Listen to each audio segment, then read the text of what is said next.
Star মলে ঢুকে পড়েছিলাম। তারপরে যাব স্পেন্সার্সে কিছু ঘরের জিনিসপত্র কিনতে। কিন্তু ব্যাপারটা হচ্ছে, কোনো শপিং কমপ্লেক্সে আসলে আমার একটাই সমস্যা হয়, কিনতে যাই এক জিনিস, কিনে নিই আরও অনেক জিনিস। এটা নিশ্চয়ই সবার সঙ্গেই হয়। সবারই শপিং করলে এরকমই একটা অবস্থার সৃষ্টি হয়। এখানে এই কোরিয়ান নুডলসগুলো দেখছি, এগুলো ঝাল হবে কি না জানি না। কেউ যদি খেয়ে থাকো প্লিজ আমাকে বলো এগুলো কেমন খেতে। ওয়াও, কি সুন্দর ছোট্ট স্কুটারটা, আমার ছেলেকে আমি পরে কিনে দেবো।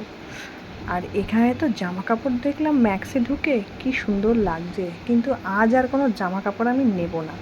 নিয়ে নিলাম ছেলের জন্য একটা ছোট্ট টি শার্ট। বাচ্চাদের জামাগুলো কি কিউট লাগে।